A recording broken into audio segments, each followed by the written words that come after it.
Tonight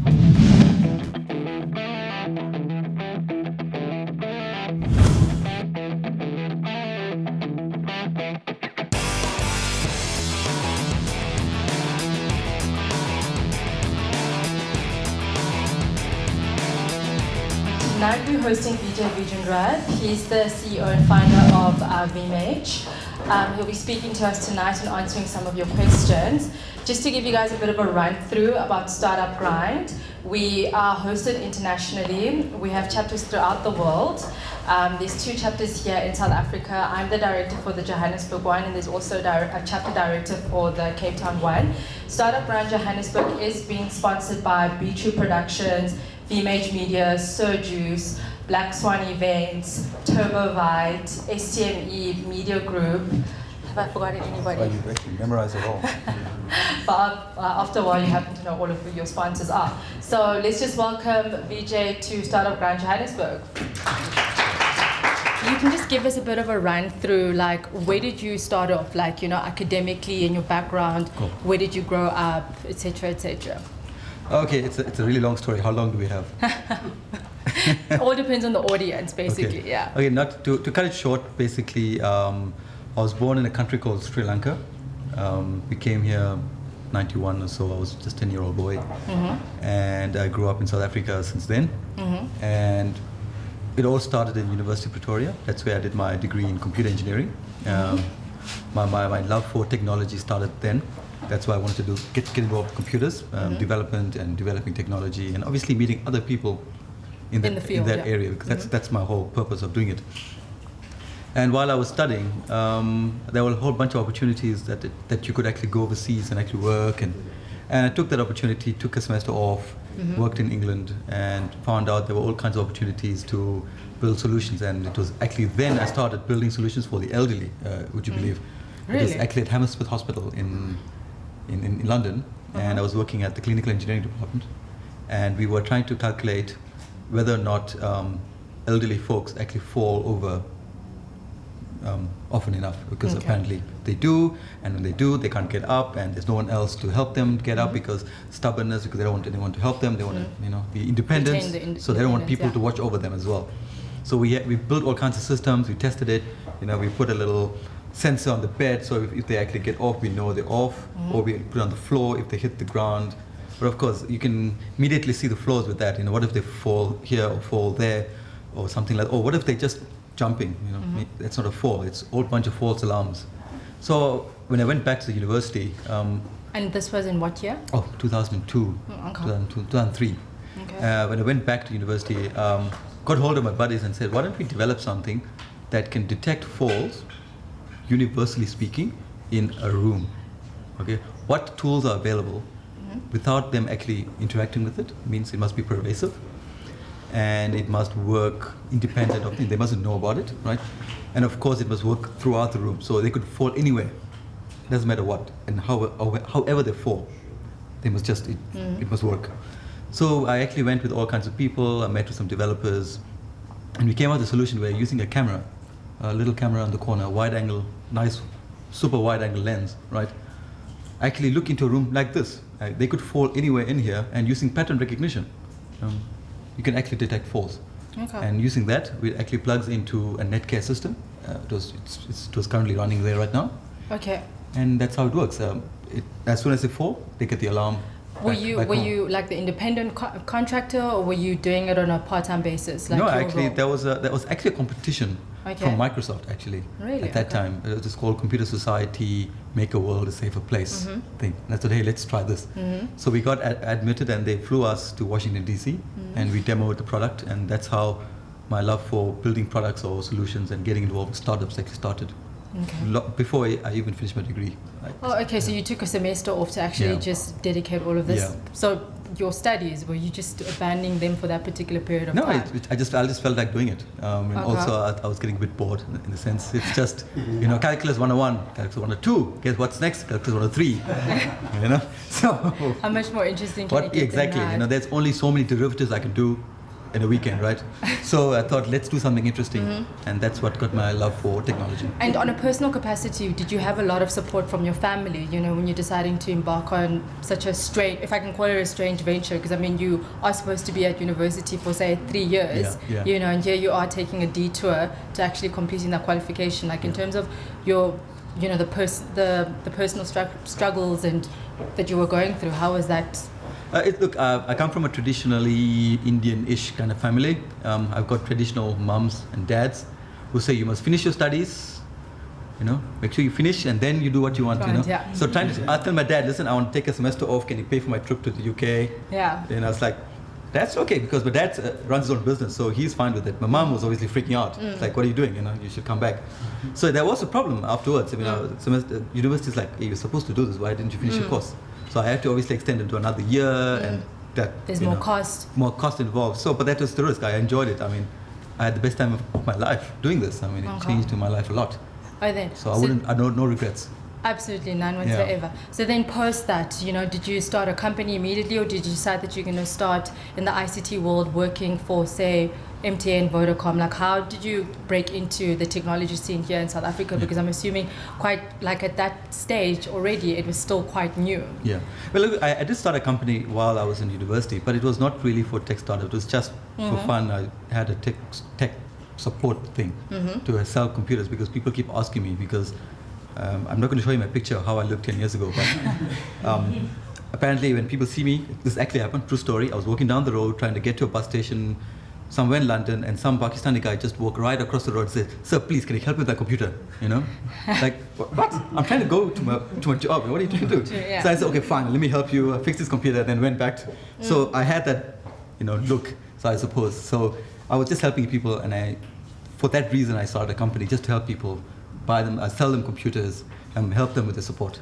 Okay, so you're starting off this company. Did you have like a business partner starting off? Like, how did it work? Were you independent from the word go? For this one, I was pretty independent, because doing computer support did not require a lot of effort.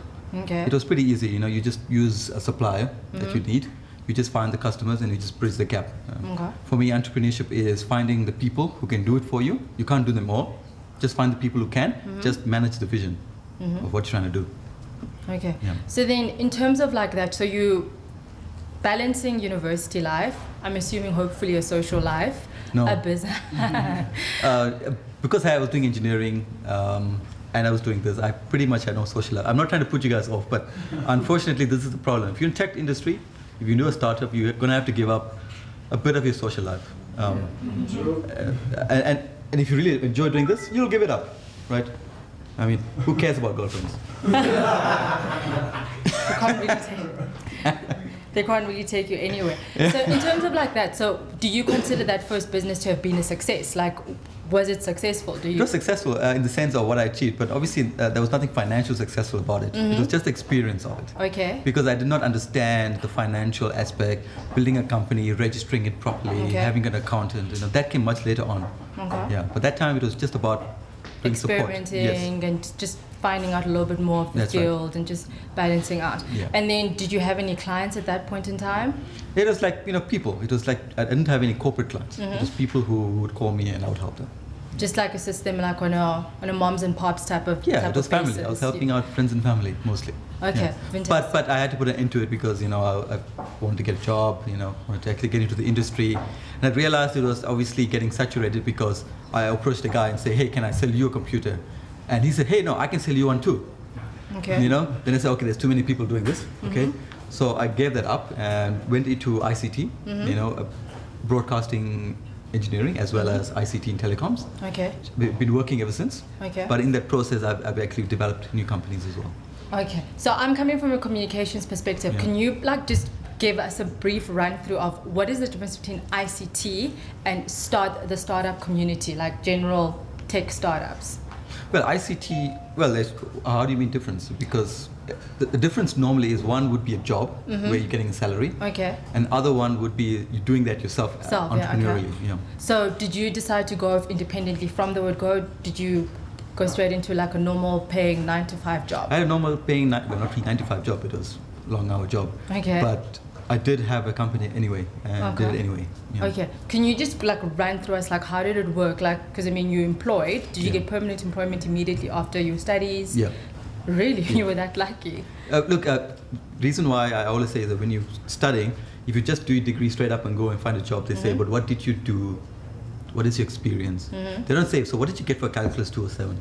You know? Have you had that interview? No, I have never. Yeah. They'll ask you, what did you do? And I show them about what I did in the UK, what I did in America. And they were happy with that, and they got the job. Okay. So in a way, that helps. Okay, like just building your portfolio while you're studying. But I mean, it's pretty difficult for some people, like myself included. I mean, calculus 101 was difficult from a personal perspective. I would not have been in a situation where I would have been able to manage calculus and, you know, manage a business at the same time. Like, how do you juggle those two things simultaneously? Look, it was tough. I mean, I had to extend my degree to 5 years because of the semester and everything. So it was pretty tough. I mean, I had one semester, I had 13 subjects. And you still had the business? Yeah, and I still had the business. Like I said, I had no life, especially that time. I really couldn't do much. But then I got used to it. Then I realized time management, you know, try and prioritize on certain subjects here and there, try and get what you need, and then I do the rest. So it actually improved a lot. But I have to be honest, even today, I mean, after this, I'm still going to finish my work. After this, I still have work to do, other things to do, you know. So when you are involved in a startup, you cannot expect a 9-to-5 job. Okay, that's very important. And then within the experience that you were gaining while you were working your 9-to-5 job, did you think it's actually assisted you in establishing what you've got now? Like, can you just give us like a brief account, like what were you doing primarily when you were working for MTN and, you know, I think working for Vodacom, if I remember consulting. Consulting. I never worked directly for them, but even like now, one of my clients is Vodacom. But what I learned from that is I learned a lot of the network. You know, you meet a lot of people like yourselves there, trying to do the same things, you know, and then you find out that they have some ideas as well, and then you meet up together and actually work on something new. Everyone has a nice idea. The problem is they don't know what to do. From there, they have a full-time job, they've got families, they can't just quit and decide to do this, right? So I thought, let me help. That's when my idea came along. Let me help people who can work full-time and run a company on the side. And that's where I came in, and I started helping people on that perspective. Obviously, that's nothing to do with Vimage Media. That is just something I was doing personally to help people. Yeah. Okay. Yeah. So then, like, moving on to that, so you currently consulting, you've got your own business. Yeah. Like, when did things start taking off for Vimage? Oh, okay. Let's see. It's a very convoluted story. I mean, I was doing photography. You know, that's one of my professions. Photography professionally. Then I started doing a lot of video work commercially. For companies like Samsung. Samsung was one of my bigger customers. And when I got their corporate client, I would use that and leverage it for other customers. So I can't really say. It's most of my jobs have been referrals. People actually find me on the website, or they know me because of the work I do at the companies. Yeah. And then they talk, and then they tell me that Vijay can do this. Okay. And then I get the job, right?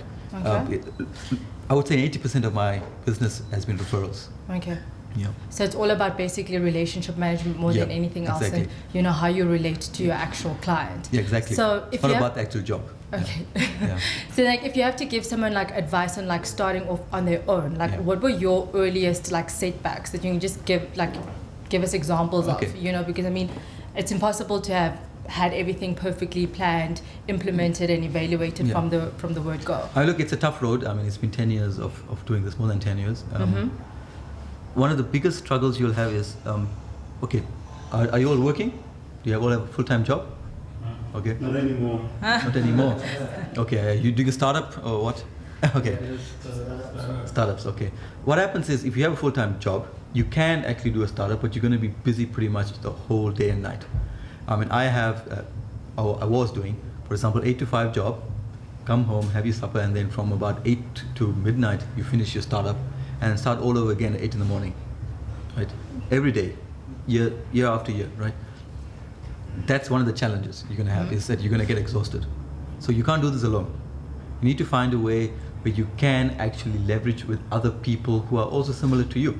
Maybe they also want to do a startup, who also have a full-time job, that they might have a skill that they can offer you.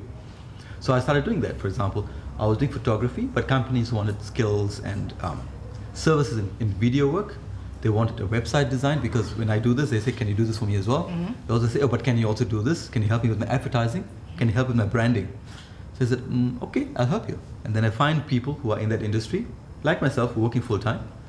We meet after work, we actually strategize and actually develop the solution. Nice thing is, I do my part, they do their part, and you deliver the whole solution, and you split the profit amongst ourselves. Okay. That's one of the challenges that you will have that you can solve. The other challenge you're going to have, I had it once, and it was quite, not bad, but it's definitely worth mentioning, is that when you have a job on the side, your full-time job, your company is going to recognize that either as a conflict of interest, okay, it's going to happen, even if you do something totally different. Like myself, I was doing telecommunications, then I was doing photography, but they saw it as a conflict because they felt I wasn't giving my full-time attention. Even though I was doing it properly, and I felt, I was doing everything, but they see it as, oh no, he's got something on the side, The other one, of course, is they will use it against you. If something is not right within your job, they say, is it because of your job? Is it because of the side thing you're doing? They'll mention it on the side. It happens all the time. So if you are going to have something on the side, number one, if you're going to get a new job, just mention it up front with the employers that this is what I do, sign with them, with the HR present, that this is what I do, are you okay with it, and agree moving forward. Don't let it come, because I have quite a harrowing story. I won't mention the employer, but please tell us the story then. I'll tell you this one. I was actually working, and I would work from home, right? But they thought, because I was working from home, they thought I was doing this instead of that. So they say, but I need to talk to you, right? We need to have a discussion. And the HR was there, and then there was this guy from industrial psychologist, and then there was, hey, what just happened here? Okay. Yes. And I would sit slowly, what happened? Okay. Well, look, we have a case of misconduct against you. Okay. Okay. It looks like you're doing your business on company time. Yes. Which is actually not true, but they do. But in order to prove it, they actually got a guy to hire me, that one of their people to hire me for a freelance work. Oh, ooh. So it's sort of like the secret shopper situation. Secret shopper situation. So when I got the job and I agreed and said, here's the price for it, they said, during working hours you sent this. Okay. And the receipt I sent them, they said, you see, does this look familiar to you? So it can happen. Okay. And this is like the nicest people I know just turn sour. So really, it can happen to anybody. So just make sure that you're upfront with what you're doing. So if you want to start doing on the side and you have a job, just be clear with your intentions with your HR manager or your manager. But I mean, what if realistically, you are clear from the beginning that you've got this side project. All of those, misunderstandings come, let's say, example, like 6 months down the line when they think that, you're not performing, they want to use it against you. Yeah. But simultaneously, you need that paycheck, but also at the same time, what you're doing on the side is building your portfolio, it is improving your CV. Yeah. So how did you overcome that situation? I overcame it by resigning. Okay. I said, okay, that's fine. I agree with what you said, but I'm going to stick to my business, and I resigned. And I just find another job. Okay. And when I started the new one, I actually told them about this. See, this is what happened. Are you going to have the same problem? I said, no, don't worry. We hired you because you did that. Okay. Because you did that on the side, and you had that experience doing startup and customer experience. I got into the new job. So was it that straightforward in the sense that, because I know that if, for example, you resign, there's all of that. Well, I have this personal saying that you find a job while you're in a job. It's a lot more difficult to find any type of employment when you're already unemployed. True. So did you go from like one job and then I just resigned, and I actually worked on my startup for about 5 months. I just stayed at home just working on that. How do you pay bills? Like how do you live? My startup income. Yeah. Okay. Yeah. I had to. Yeah. Luckily I didn't use any loans, but luckily this did not happen in the beginning of my career. Okay, fantastic. It happened when I already built the company where there's already people and there's income coming along. If this has happened in the beginning, I would have had trouble. Yeah. So it's quite a harrowing experience. So you got to be very careful. So, let's say, example, like someone is currently at the beginning stages of their career and they are working full time, and they've got something on the side. Like, how would you advise them? Because that is a very difficult situation to find yourself in. First of all, you got to openly mention it to your HR people. Okay. I am doing this on the side. Are you happy with it? We need to discuss. If they are not, you may have to let it go. Or in my case, what you do is you create a company, register a CC, and then have partners registered with it, and you simply you have power of attorney. So you are not directly linked to the CC. So if there's anything goes wrong, they cannot claim liability against you. So there are tricks in the books for that. Just don't say you are the director. Just say you're a partner or something. That you're not. Not everything is coming to you. There is someone else who's actually liable for it. Okay, and that information that you have, because I mean, you have that background, that educational background, but some people don't necessarily have that structure in their personal life to actually tell them a little bit more information about where to find out things about this is a CC, this is how you register a company, this is how you overcome X, Y, and Z loopholes. So how would you advise someone in that particular situation who doesn't have information? And then secondly, do you think the South African government is actually assisting young startups or the young working class who have businesses on the side but are also working to just facilitate that cohesion? Do you think our government system is assisting? Well, before we get to the government, I would say companies that we work in South Africa are not very conducive to startup business. Okay. Even in 2014. Even in 2014. First of all, if you have a job, let's say you're a consultant at Deloitte, right? Your working hours are quite long. Many of them work from 8 to 7. They're too tired to do anything on the side. I've tried to get people who are so talented in event management, and they're so talented with design. I know this lady who can draw so well. She's one of the greatest artists I've met who can really draw anything. Like she can do those cartoons that you see on the magazines, like Garfield? Like Garfield or Hobbs. She does very, very nice ones. She's starting to be an accountant, and then she's getting into the whole field, and she's going to get stuck in it, and I know that. And I told her, like, just be careful, like you're going to want to do this on the side, but then you're going to do accounting, and then you're going to be working 8, maybe 12 hours a day. So it's something to look out for. I wish I could just say, hey, don't do that and just focus on this, but you've got bills to pay. Yes. You need income. So it's quite difficult. So only thing you can take away from this equation is your social life. You're going to have to sacrifice something like that and do your job and do something on the side. Okay. You can't have it all. Unfortunately. The government aspect, look, I'll be honest with you, it's not government's job to do this. Let's go to America and Silicon Valley, right? So many great companies have come out. Apple, Google, all these great companies, Microsoft, right? No government funding. It's all private venture capitalists who meet together and see a startup and they fund it together and it starts up, right? No government in there. The taxes they pay is the same as taxes anyway. Right? It's just the people who just come together with similar ideas and similar goals who build that company. I mean, if you and I had a great idea to build something, you don't have to wait for the government to do anything. Just build it. No, really, it's that simple. Just build it. Don't wait for money to arrive or wait for permission. Just do it. You're going to have situations like me. The companies are going to be, angry at us. What are you doing on your free time? You're supposed to be doing this full time. You just have to take the sacrifice and say, look, I want to do this. Are you okay with it? Yes. Then take the job. Don't get into a situation like I did. Okay. But then also simultaneously, are you saying that it's more of the mindset that South Africans have in terms of like entrepreneurial, that we're more stuck in the whole, you need to have a job once you finish university X, Y, and Z, But, working from Jozi Hub, sometimes I see that the local ecosystem really is trying. However, if you're not drawing a salary 5, 6, 7, 8, 9, like how do you sustain yourself, and keep onto your vision and, just have that, chutzpah that it's eventually going to work out, because I mean you don't make a living in the first 5 months, especially if you straight from university and you are a startup like some of these guys here. It's something that only, let's say, example, develops a year and a half later or 2 years later, but we can't really blame them, but also at the same time we need people like you to actually just inspire the local tech startup ecosystem. So what would you say to people like them? Okay. That's a tough one. Yes, look, I want you to do the startup. I want you to build something that you are passionate about, right? I want you to go out there and put the time and effort in. Forget your Friday nights. Really, just forget it for the next few months and just focus on this. Forget your Saturday nights and even your Sundays.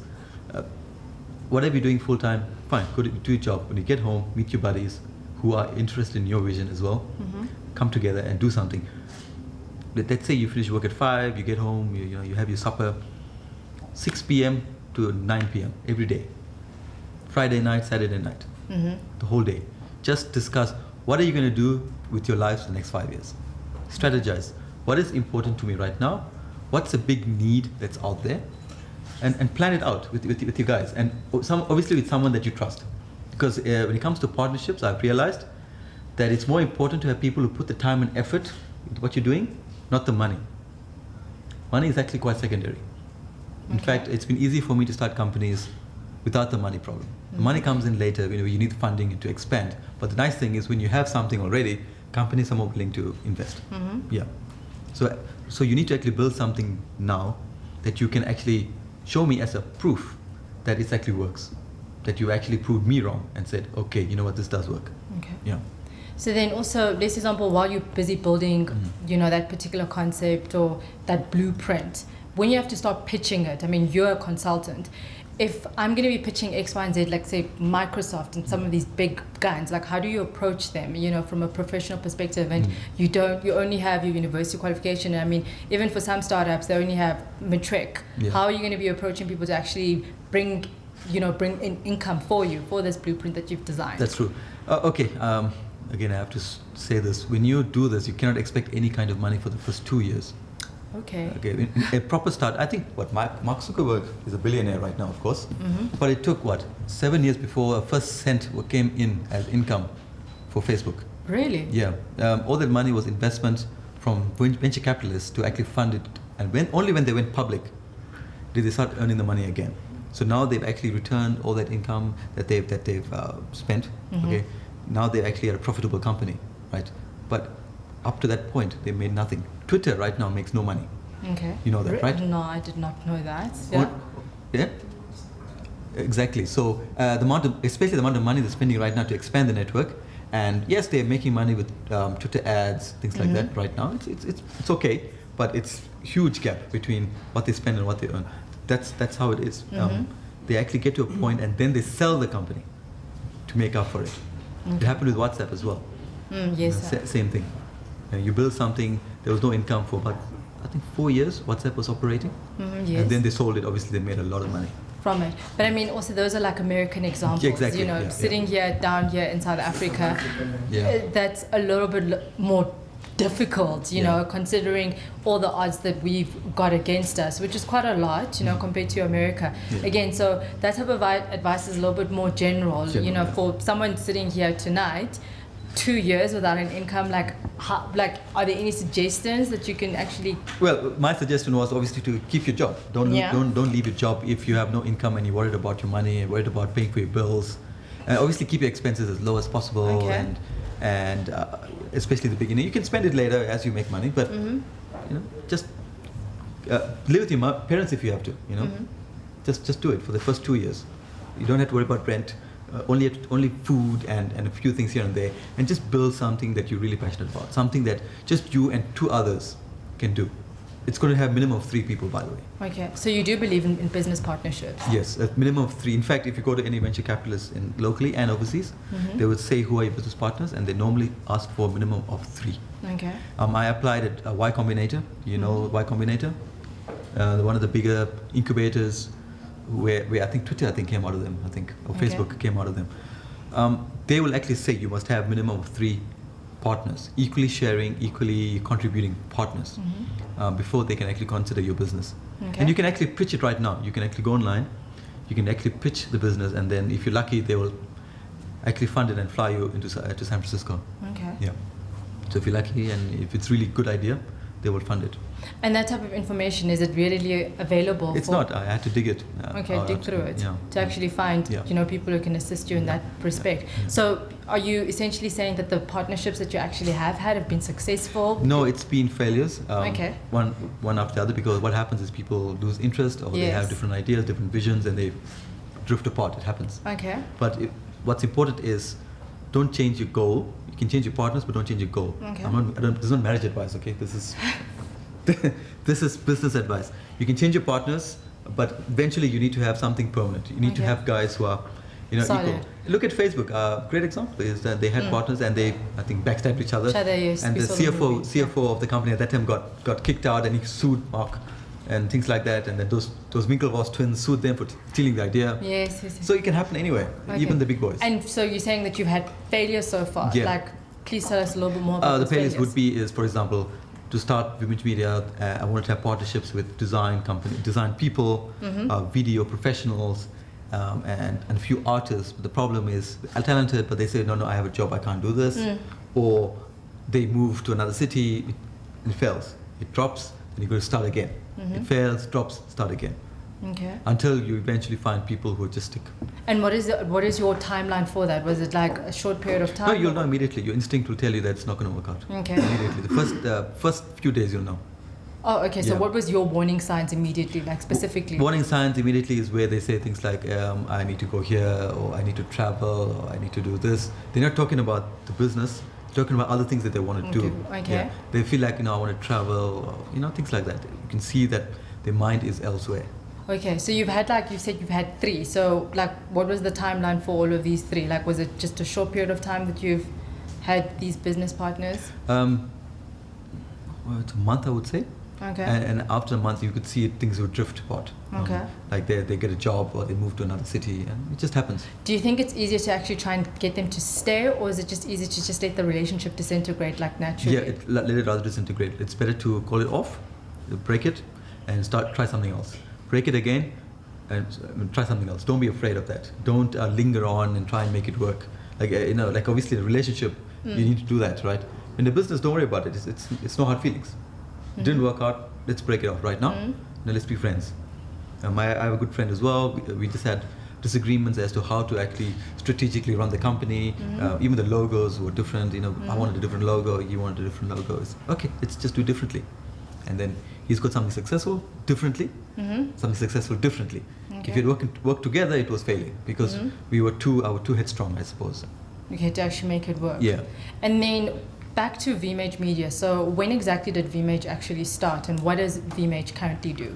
Okay, it started off simply because people wanted my services in photography. Okay. While I was in the UK, actually, I was interested in doing pictures. Were you living in the UK, or was it when you were still at university? At that time where I was doing the work for the hospital. Yes. Yeah. I bought a camera, and because I was getting to see the country for the first time, I was actually traveling properly, like a Kuntiki guy, While you would work, you go see a lot of people, meet a lot of interesting things. I wanted to capture it. So as I was taking pictures, I realized I would enjoy doing this as a service.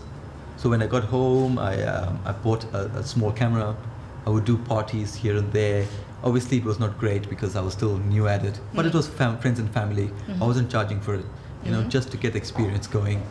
And about 3 to 4 years down the line, I started the company where I actually provided service professionally for those who needed photographs, be it a wedding or a party, or whether it's a corporate event, a brand, anything. I was doing anything I could, and I was learning a lot, experienced a lot, and started making some money with it as well, which was a great bonus. What were the experiences like? Amazing? It was an amazing experience. I mean, you're actually learning how to handle customers. At my job, I even told them, look, I'm actually learning how to sell better and talk to customers better because of this, and not because of what I do at the job. And they actually saw that and actually saw the difference. So it actually helped my job as well, in a way. Not to mention, I met interesting people who would become partners in the company in the future as well.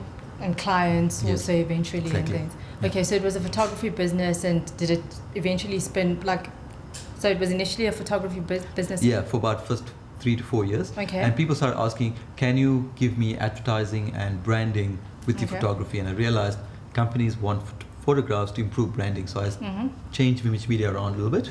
And I made it into a corporate company where we would give branding services, where photography was one of the tools to assist you in your visual branding. Okay. Then you had videography, then you had design, and obviously art, and obviously other services that can visually enhance your brand. So that's where it started, and that's where it is right now. So it started from photography, doing weddings, even though I'm still doing it, to more of a visual experience company. Okay. Yeah. So you offer branding, advertising, photography. Well, advertising as a service, where we use visual tools to improve advertising. Okay. So, for example, it's not the web design itself that I do. It's the tools to improve your web through photography and videos. Okay. We very often, for example, let's take a nice clothing company. Poetry. Is that a big brand? Yes. Okay, all right. Poetry is a great big brand. I know Topman and Topshop. Okay, right? Because I go to that website and they say Topman is a big brand, and I see the website, and I judge the company and say these guys are big, they are expensive, but I can see they've got a great website. They must be good. That's the whole point. So if your photographs are crap, and you took them in a point and shoot and say we do designer clothing, I'm not going to believe you. Okay, you can't sell designer clothing or be a big brand if you can't look big. Even if you're not a big brand, you can still look big if you use the right tools. If you use the right video work, get some professional people, to help you. Pay the money if you can. Get a nice visual tool to assist you to actually improve your business.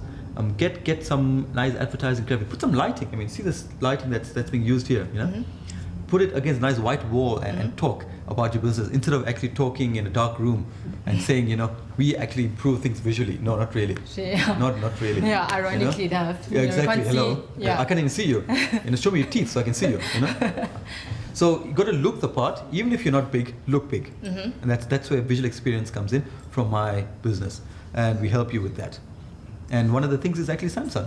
Okay. Samsung had a problem where company at that time did not seem big to the employees. So I assisted them to local employees here in South Africa. South Africa, yeah. Okay. Because to them, do you know at that there was a point where LG was bigger than Samsung? Oh, it seemed bigger. Really? I Yeah. didn't know. LG Before my time. was the better brand than Samsung, right? And Samsung didn't actually spend a lot of money in marketing at that time. Okay. But then there was this drive to get Samsung really out there. LG products were more expensive than Samsung. Okay. You could actually buy other stuff as well. Samsung was actually cheaper. But then they spent like $1 billion in marketing throughout the world. Okay, right? yes. And one of the things was to actually improve company morale and get people to believe in the brand. And they started understanding that if you put the fridge in a certain angle, in a certain corner of the store, it looks better. Things like that. And those are things that we would actually do. And we actually provided training using visual tools. They actually look at the material. This is how you should sell Samsung. This is how you should believe in it. And this is how it should look to the customer. And eventually Samsung became bigger. It became more expensive. I mean, Samsung TV is naturally more expensive than LG or any other similar brands that you can think of. And right now for me, for my appliance company, it's actually a very big brand. They spend $1 billion a year in marketing and branding. And how did you land that contract? Was it again referral? Referral. Yeah, because I was doing again photography for connection that you make with people, right? Make connections with agencies and things like that. Because my job is to improve branding. You connect with other branding companies, right? So if your job is to actually do events and you say you are the biggest, not biggest, maybe you are only just one person, but you want to do the classiest, most hipster branding that you can think of, look the part, right? Dress the part, make the website look the part. Use fonts. I judge your website because of the fonts that you use. Okay. The fonts has to be good. Okay. For me, I can see the difference between Google and Apple. Similar size and company, but you can see the people who run are engineers and techies, while here they've got industrial designers and visual people and people with arts background who actually earn double of that engineers in Apple. Right? I saw the salary scale. Industrial designers earn double that of an engineer in Apple because they take that so seriously. The font on the screen, startup grind, Google for entrepreneur. This actually means a lot to me when I see that, because you're taking time to actually choose the right font and the right size. The way you present it shows that it's professional, that it's tech oriented, that you mean business, and it's also something cool, something funky, right? Okay. You got to look the part. And Bentley, right, as a fancy car, works perfectly because they got these curvy fonts because they're attractive to that type of customer, right? They want that clientele. Even though a similar car like that might cost the same, but might look totally different because they're asking for a different clientele. So they design it differently. For example, I was actually quite amused when they said, I don't buy Apple, I buy Samsung because Samsung. I think you saw the ads when Google iPhone 6 came out. There was an ad saying, "Hey, hi Apple fans, welcome to 2012." I think it was going around. Welcome to 2012, because these features were already in Google 2 years ago. And I said, but that's not the point. That's not why they do it. Do you buy a Ferrari because the radio is nice? No. The carpets? Do you ever notice the carpets inside a Ferrari? It's all about the perception. They're selling the market because that's what they want to do. They want to get that driving experience. Kia, for example, sells people on features. Okay. Right? They want you to buy it because features are more. It's cheaper, but you get more features, but people prefer buying a BMW, right? Even though it's got less in it. You know, the air inside is standard in a BMW, right? That's what they say. yeah. Because, you know, it's all optional extras, right? Okay. It's all about branding. You know, they look the part and they look the part. If you sell yourself on just features, then they're going to expect only features, and they'll expect it at the lowest price possible. But if you sell it to a fan who wants something specific user experience, you know, I like your phone because I like your camera. That's what Nokia is doing, by the way. Nokia is going out to people who love cameras, and it's actually working. Their sales have gone up for people who like mobile cameras. The people have replaced their point-and shootings, and they buy the Nokia Lumias now because they can do 41 megapixels. Why not? It's great. I mean, I don't care about the apps. I don't really care about the others. I want my camera. And Nokia found a niche in that respect. So that's what I mean, you know. Find a niche, you know, and look the part, and also make sure you actually go for some specific area that people will enjoy your brand. Not the features. You know, if you're selling shoes, and if your selling point is because you sell 20 pairs or 20 brands of shoes, and someone else sells 5, you are not better, in my opinion, because you're selling more shoes than him. Because of the choice that you're giving me. That guy who's selling 5 probably sells 5 very specific niche shoes that are just awesome and it's specific to customers, and he sells more than you because he built that market up. And that's what happened at Vimage Media. We had a whole plethora of customers doing photography, video customers, and we had a problem. We had an image issue. So I made Vimage Media into a holdings company, and I divided the company, and I created new companies to target specific audiences. So I took Vimage Media because we were doing baby photos. We were doing events for mums. We were doing Samsung. Like, you can see there's too much of different things going on. So what I did was I took Vimage Media and I said, let's make a new company and target just the mothers. And let the mothers do their thing, because this is not growing like this. So I created a new company called You Baby and I. My wife runs that company. I made a CEO, and she's going with it, and she just blogs away and connects with mothers all over the place. And I just fund it through Vimage Media. Right? I give her the platform to do so. It actually overnight quadrupled in terms of growth size and things like that.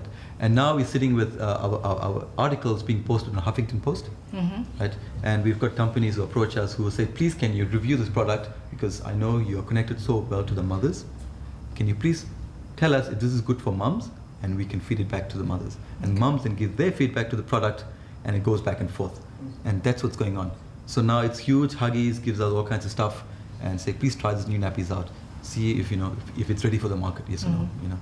And that's what happened. And by creating a niche and just focusing on a group and a new, all I did was a new brand. It's still Vimage Media, but I called it You Baby and I. Created a whole new website, made it mother friendly, you know. But different then how do you colors. find that niche? Because I mean, there's a lot of noise out there. You know, it's very, very easy to get stuck on what everybody else is doing. So how do you pinpoint and say, okay, this is my target market. This is whom is the most relevant to me, and this is how I can make money from that. I can imagine it's very difficult. But first of all, don't worry about making the money. You've got to actually be willing to lose, and just spend a lot of time and effort on it, right? To find the niche is difficult. You don't know your niche until you try it.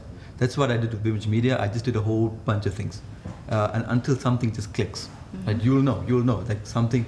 This is really great. There's so much of fanfare about it. Let's do that. Do you know I have 11,000 fans on Facebook for Vimage Media, right? Right. But hardly any much interaction because it's so many different audiences. That's when I said, okay, we need to get a niche going. Find out who are the biggest audiences in that group of people who are going to Vimage Media. Turns out it was mums, right? Yes. That's how I knew it. So I created a whole new site. I took the whole thing out and put it onto a new website, gave it a new name, registered a new company, you know, had a new tax registration and everything, and made it run independently. It's got 4,000 fans on You Baby and I, but basically 1,000 of them would interact with the site almost on a daily basis. With 11,000 views a month on the website, with 600 unique visitors a day. in just 6 months. That's good. Yeah. So that's what happens. When you have a niche, when you look the part, right, and target your audience, you will have much more success. Okay. And then what are your other clients? Like, do you have any other big name clients that you can just tell us a little bit about and what you do specifically for them? Is it Vimage Media or the UBAPNI? For specifically Vimage Media. Obviously, Vimage Media became a holding company. So all the clients that I get are through the smaller counterparts, right? So, for example, Samsung is one of my bigger clients. Then I had ShopRite Checkers as well. What they wanted to do was they wanted to improve their image to the people, because did you know ShopRite gives a lot of food and supplies to charities? Right? Have you seen all the pictures that says, here's in Globo, picture of a mom holding a baby saying we've given this orphanage some money or some supplies? Okay. Not sure if you've seen it in ShopRite. No, I haven't. Okay, have you seen anything related to charity? Anyway, those pictures were from Vimage Media. Okay. Yeah, and basically just showcasing that they do some goodwill out there. Okay. Yeah, that was something that I was doing. Yeah, that's ShopRite. And obviously there are smaller clients here and there. Okay. Yeah. So at the moment it's a holding company that has more other it's my tax. I use it for my tax purposes now. Okay. Vimage Media is purely my holdings organization. So when taxman or investors ask us, what do you do? I show them this and I show them our portfolio. Okay. And say, this is our income, this is our references, and this is what we've done over the years. Yeah. Okay. And have you had any big client losses since starting Vimage? I wouldn't say losses, but I would say in terms of doing weddings, it is quite a tough industry out there. And because of the diversified work that I do, I lose my image in the weddings industry. Okay. Because yes, to be a weddings photographer, you must be a wedding photographer. Your website must say weddings. It must look like weddings. It mustn't say, oh, I also do this. No. Okay. And it mustn't say Vimage Media. It must give your name. If you're a wedding photographer, use your name. You know, if your name is Joe Smith, you should be Joe Smith Photography. Okay. A lot of people actually do that. Even though I still get a lot of clients for weddings, right? But I don't get as big clients like the other specialists do, right? So that's for me a loss in a way. And also, I had issues where customers actually don't pay in time because they say they paid half and then I had to wait a whole year later for the next payment. Yeah. And I say I'm going to charge interest for that, Yeah. But no, I can't do that because I didn't have a contract with them. So it happens. So those are some of the difficult. Are there any questions for Vije? I can clearly see the big companies are doing very well. ShopRite, Woolworths, Pick n Pay have all expanded all up north, and they're doing quite well. I went to Zambia and went to Tanzania, Kenya, and I could see it's really sprouting all over the place. Look, your business chances are higher over there because government actually has funding available more for private enterprises to actually develop solutions. Let's say medical solutions, education, things like that. A lot of opportunities, but you've got to be willing to relocate and actually live there for a few years and actually build up your business. Botswana has a great incubator right now. Yeah, huge incubator for new startups, where the government actually puts funding through and builds it up. Even though it's not the government's job to do it, but it's an initiative there. Yeah. Vije, just a question on my side is, at what stage did you leave where you were working and commit fully to your company? I'm still working, actually. But now you're going to start consulting, Yeah, I still work and I do this. Where did you really separate from 9 to 5 type of job and only do consulting? Oh, okay. I would say when your income gets to a level where you can at least live on a minimal income. Okay, so where you see you can sustain yourself. Yeah. You can, That's right, yeah. And of course, if you get investment, let's say you get VCs to pump money into your company, the expenses are no longer there. It's just, you just need money to survive and eat, and then there's money for the business. If you have that, if any VCs are able to do it, I would suggest you've got to leave and do it full time, because VCs don't want you having a job and a startup, and they're not going to give you $1 million for your company if you do that. You've got to be willing to leave and take that risk. Okay. Yeah. A little bit of a leap of faith. Yeah, you have to do it. Yep. Okay, no problem. Thanks so much. Sure. Are there any other questions?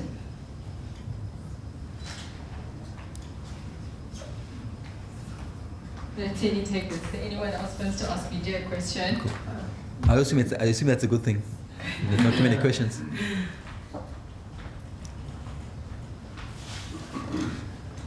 Hi, Vije. Vije. Hi. Just in regards to the partners that you obviously partnered up with when you needed help, how do you know, not exactly how to trust, but obviously, you know, how do you know that they are just like you? Anyone can be like you. You know, it's called poker face. Oh, I wish that was true. Maybe it's a cultural thing because, we're so busy with work and we've got our own lives and we want to do this and that. Or maybe we're not disciplined enough. I don't know. I don't know if you've recognized that in our industry. Our discipline's not there, You want to do something, there's all this energy, everyone dances, and then after that, then they're not there anymore, So you just have to watch out for that. That's why have a long-term relationship with people that you know. Meet new people, like in an environment like this, right? You're going to meet others who want to do something similar and make friends. Get to know them.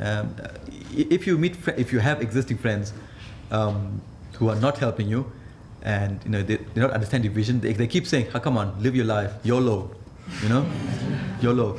You actually leave them. I actually did that, right? I said, okay, it was great knowing you guys. We'll be friends on Facebook, but that's it, right? Okay, and then you go and just find other people who actually believe in your business. Yeah, you gotta let go. Yeah. And just one more thing, so I don't know if I caught it properly. Did you get venture capital funding for Vimage Media? Well, it's my own business. Did you get any kind of capital? No, I bootstrapped the business. Bootstrapping is one of the best ways to do a startup. If you have a startup and you have an idea and you're expecting funding here, it's not going to happen. Okay. The way things work here, business, they want you to have at least a 3-year running business. It needs to have some sort of income, even if it's running at a loss. There has to be some sort of revenue that you can prove over the last 3 years before a venture capitalist will give you money. Is that going to a bank or to a private? Private or bank. Okay. Bank or what, your house, right? That's the thing. That's the difference. Venture capital will say, I want to stake in your business. Yeah. Bank says, fine, take the money, but you're having your house as collateral. Yeah. Don't go to the banks. Okay. I mean, I know business is worth it, but losing your house or losing your car or something is not actually a good idea. Yeah. Okay, perfect. Thank you. Sure. Any other takers? Cool. Do you have any questions, Yusuf? Asking questions the entire evening. Cool. Well, I think that's it for the evening. Thank you so much, Vije, for chatting to us tonight. Sure. You're a really interesting and lovely guest to have for Startup Grind. Can we just give Vije like a round of applause? There's some lovely snacks at the back, sponsored by Black Swan Events, and there's refreshments by Sir Juice. Please take some energy boosters. They're being sponsored by Turbovite. Images are being sponsored by Beetroot Productions. Filming is being done by STME Media Group. Thank you guys for joining us this evening. Startup Grind Johannesburg is being sponsored by Sir Juice, Josie Hub, STME Group, Black Swan Events, and Beetroot Productions.